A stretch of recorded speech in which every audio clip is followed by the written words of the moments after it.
sworn sister Lucian. The warmth of her body was long gone, and the cold itself had become so natural that she couldn't feel it anymore. She was drifting. Her shredded breathing was the only sound that existed. Endless, profound darkness. She struggled to stay awake. Everything came down to this. If she slept, it was over. Verily, the cold was somehow comforting. Every bit of it was a blanket that covered her from head to toe, a systematic presence that embraced her and kept her company. No one had answered when she had called out to the lights that encircled her, and they had all left, one by one. The lights gone, cold had risen and her worry had grown. Her eyes were closed. She jolted them open and waved her arms. There was no up and no down, no landmarks, but she still tried to move. Already her limbs were numb and their presence had faded. Everything was just an uniform buzz of awareness. Really? Something passed by her, swirling, tempting. Her heart sank. It was leaving. No, she wouldn't remain helpless.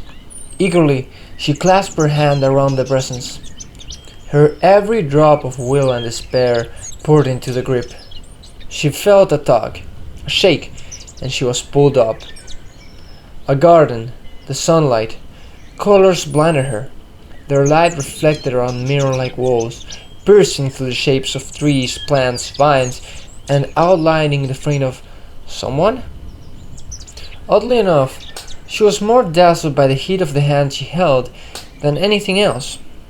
Uncontrolled laughter escaped from her mouth, and tears started to flow. "Now you're like the rainbow, all sun and rain," said someone, his voice soft and soothing. The man was armored in wood and golden metal, muscular, yet hunched like an elder or an animal. Even his face was hidden behind a dog mask. "Release my hand, can you?" he asked. Perhaps it was because of the cold, perhaps because of the relief. Her frozen fingers wouldn't obey. Lightly, he pried them open. Then he asked who she was. At last, she looked around her. Yes, they were in a garden, flourishing with life and pigments. Down its center stood a leafless tree, covered in bright ivy and vibrant flowers, and the space was enclosed by infinitely tall walls that shone and waved like water.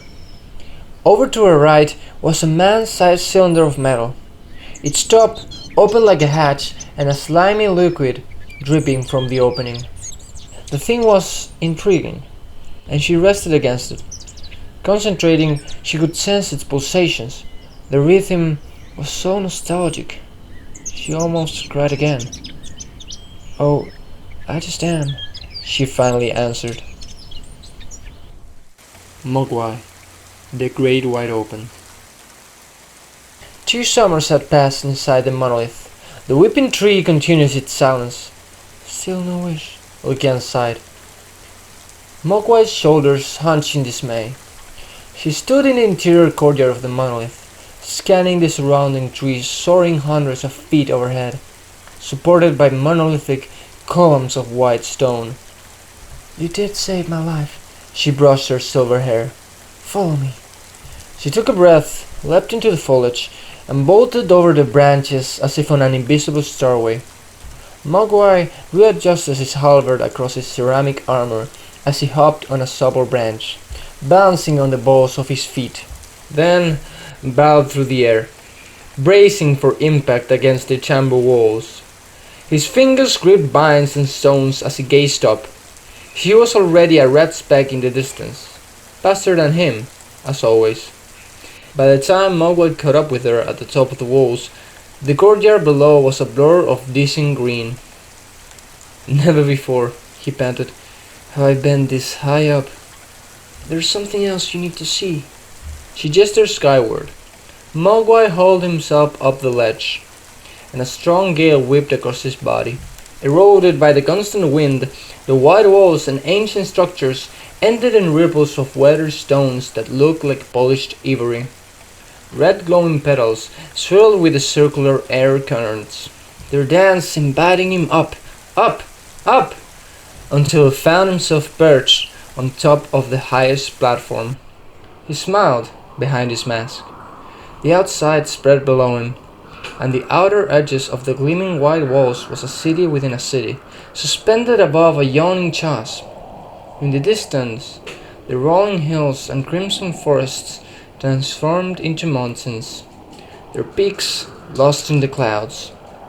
The air tasted of snow. Then he felt her hand on his shoulder and heard her voice into his ear. His eyes flooded with tears as she frothed her fingers in the air, illuminating the 6 glowing characters of a single word. The wind strengthened and whistled, the earth shook and rumbled, and the sun shone brighter and warmer. "This is my true name, Mogwai," she said. "It's yours to carry." "To carry?" "Travel where I can't go, witness what I can't see, and find what I can't seek. I trust you, love." And she pushed him over the edge. Hey, thanks for watching. You can like this video if you enjoyed it, and please leave a comment down below if you have any suggestions for the video. I upload every week, but you can always subscribe to see when I upload. I plan on uploading always on Mondays, and I want to do every general's lore, and after that do the individual cards lore. You can follow me on Twitch if you want to see me stream Duelyst and Hearthstone. I stream Monday, Wednesday and Fridays, and sometimes I do bonus streams. You can also follow me on Twitter to know if any video is delayed or whatever, if anything happens. You can also use the code darens to register in the Duelyst page and get benefits like gold and packs. And yeah, thanks for watching, and see you next week. Goodbye.